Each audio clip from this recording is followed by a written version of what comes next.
Olhe bem, o Supremo Tribunal Federal determinou hoje à tarde o sequestro de bens do senador Benedito Lira e do filho dele, o deputado Arthur Lira. O sequestro de bens vai até 4.200.000 e é referente à corrupção envolvendo o Petrolão. Tanto o senador quanto o deputado pertencem ao PP. Como se pode ver, a corrupção, as denúncias envolvem a grande maioria, se não todos os partidos. E vamos falar de um assunto que eu assino embaixo e concordo. As ações da Polícia Militar contra os blocos de carnaval, Bicicletinha e Xanzinho, Zona Norte, durante a folia deste ano, foram classificadas como truculentas em audiência pública da Comissão de Direitos Humanos e Defesa do Consumidor, realizada ontem. Vereadores apresentaram um requerimento de visita técnica ao comando da Polícia Militar para apurar o comportamento de membros da corporação. Os parlamentares também sugeriram à Assembleia Legislativa que realize audiência pública para discutir a desmilitarização da PM. Para alguns vereadores, a Polícia Militar de Minas Gerais tem agido de forma truculenta contra blocos de carnaval desde a retomada das festividades momescas em Belo Horizonte há alguns anos. Eles salientaram que a truculência policial não se restringe ao carnaval. Não preciso falar nada, né? As imagens mostram tudo.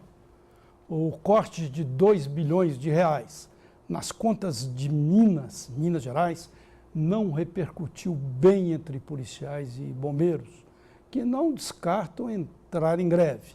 Do total do corte, 350 milhões de reais vão atingir diretamente a segurança pública. Em entrevista, o secretário de Estado de Planejamento e Gestão garantiu que o corte não vai prejudicar a prestação de serviços essenciais à população. Entretanto, a Associação dos Praças Policiais e Bombeiros Militares de Minas Gerais promete lutar contra os cortes no Instituto de Previdência dos Servidores Militares. Uma assembleia marcada para o dia 2 de março vai definir as ações de enfrentamento. 3 meses e meio depois do maior desastre ambiental da história do país, uma verdadeira calamidade em Mariana, a Polícia Civil pediu a prisão preventiva do diretor-presidente da Samarco, Ricardo Vescovi, e de outros 5 dirigentes da mineradora, assim como também de um engenheiro da empresa de consultoria e geotecnia que atendia a Samarco. Todos foram indiciados pelo estouro da barragem do Fundão, na cidade da região central do estado, em 5 de novembro de 2015. No inquérito encaminhado ontem à Justiça, os peritos concluíram que a represa se rompeu por uma sucessão de falhas e omissões que causou a chamada liquefação, processo em que o material acumulado, em estado sólido, passa a se comportar como se fosse líquido. Cada réu foi indiciado pelas 19 mortes resultantes da tragédia e podem pegar de 12 a 30 anos de prisão. Ontem houve um panelaço em determinadas regiões de Belo Horizonte. Eu professo a seguinte opinião, que não é o bater em panela de aço inoxidável que deve derrubar governo. O que pode derrubar governo é o voto inoxidável. Bom, mas o ex-presidente Lula e o PT tiveram uma derrota dupla ontem. Autorizado pelo Conselho Nacional do Ministério Público a permanecer investigando se Lula e a mulher, Marisa Letícia, são proprietários de um sítio em Atibaia e de um triplex no Guarujá, em São Paulo, o promotor Cássio Concerino começará a avaliar hoje a possibilidade de agendar novo depoimento do petista. Já à noite, o programa do partido na televisão e no rádio, como eu estava falando, foi alvo de panelaços e buzinaços em pelo menos 14 capitais do país. A manifestação foi a 8ª desse tipo contra a presidente Dilma Rousseff e o governo do PT. Em Belo Horizonte, as panelas soaram em vários bairros durante os 10 minutos em que o PT exibiu seu programa, em que Dilma, com baixa popularidade, ameaçada por um processo de impeachment no Congresso, foi poupada e não apareceu. A cor vermelha, marca registrada da legenda, também apareceu pouco. O programa fez um desagravo a Lula, sem mencionar as investigações de que o ex-presidente tem sido alvo. O PT considerou que aqueles que hoje tentam manchar a história de Lula são os mesmos de ontem. O Redação recebe agora Rudá Ricci. Ele é sociólogo e cientista político. Rudá, boa noite, prazer em recebê-lo aqui. Prazer, tudo bem com você? Tudo ótimo, tudo ótimo. Olhe bem, essas dificuldades do governo federal não podem ser negadas.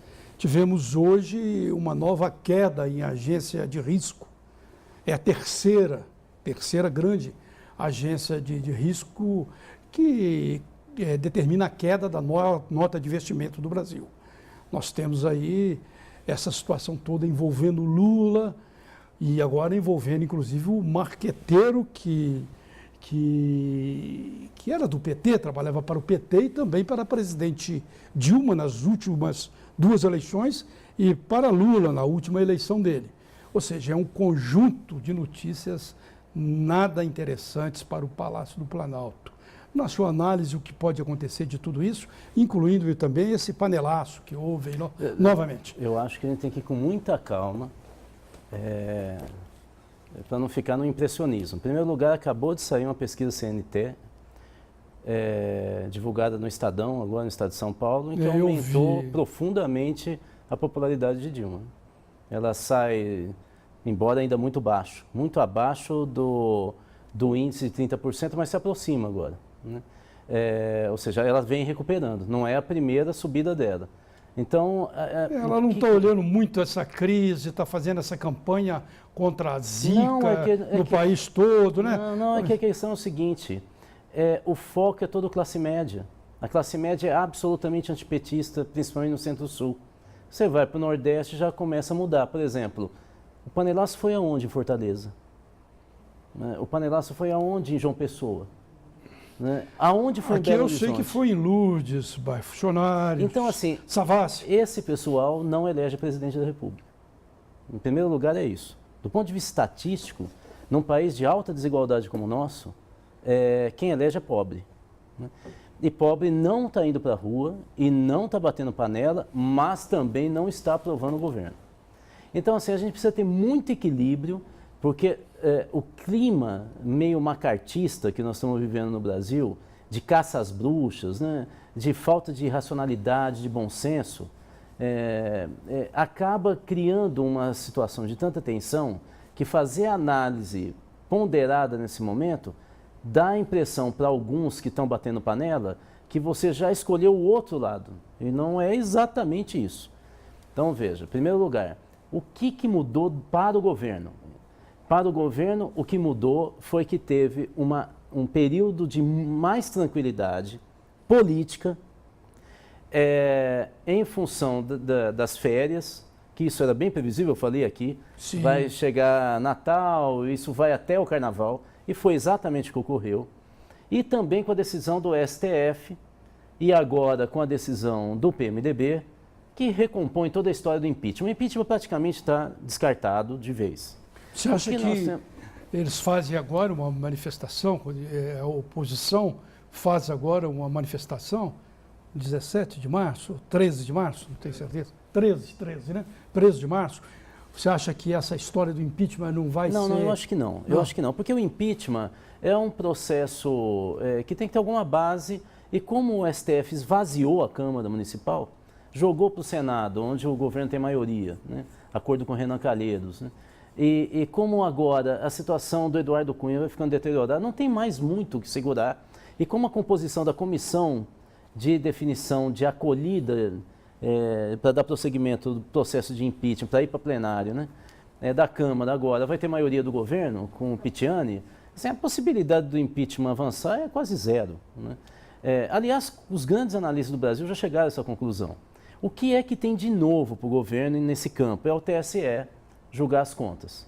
Mas a grande parte dos juristas está falando, isso é fácil consultar na internet, grande parte está dizendo que vai ser derrubado qualquer decisão do TSE no STF, que já se percebe que eles têm hoje uma posição menos espetaculosa, né, que tinha tempos atrás. No Supremo. No Supremo. Quer dizer que mesmo que o Superior Tribunal Eleitoral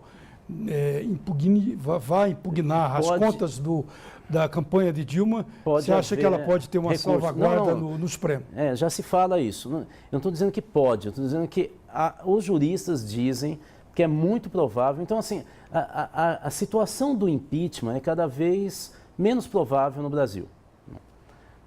Menos provável, não absolutamente improvável. Improvável.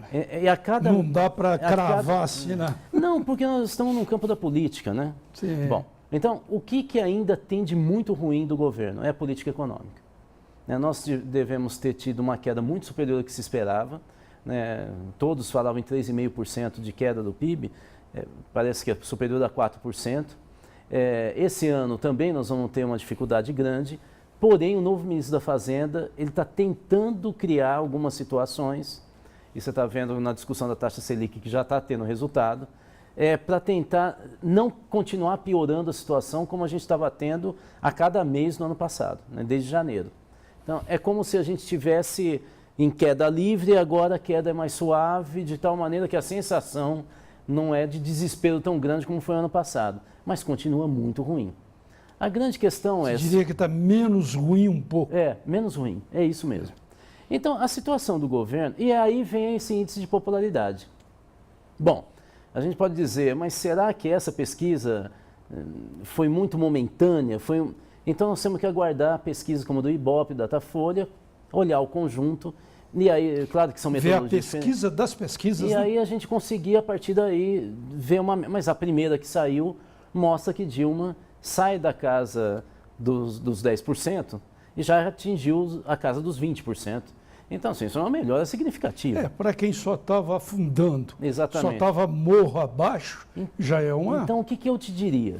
Eu diria que a grande massa, aí é uma ilação da minha parte, e uma aproximação a partir desses dados, que a grande maioria dos brasileiros nem está na histeria das panelas e nem está no petismo. A grande maioria sabe que a situação piorou, mas está olhando para o outro lado e falando, mas o que o outro lado está querendo? O outro lado vai ser melhor? E não tem muita alternativa. E uma parte dessa franja dos mais pobres começa a voltar a apoiar o governo de maneira muito insegura, mas os dados estão dizendo que... Então, eu acho que a situação... É uma recuperação tímida, né? Exatamente. Agora, isso não diz respeito ao PT. E já começa a atingir muito pesadamente o Lula. Eu acho que essa é a diferença que a gente tem que ter um pouco de cuidado.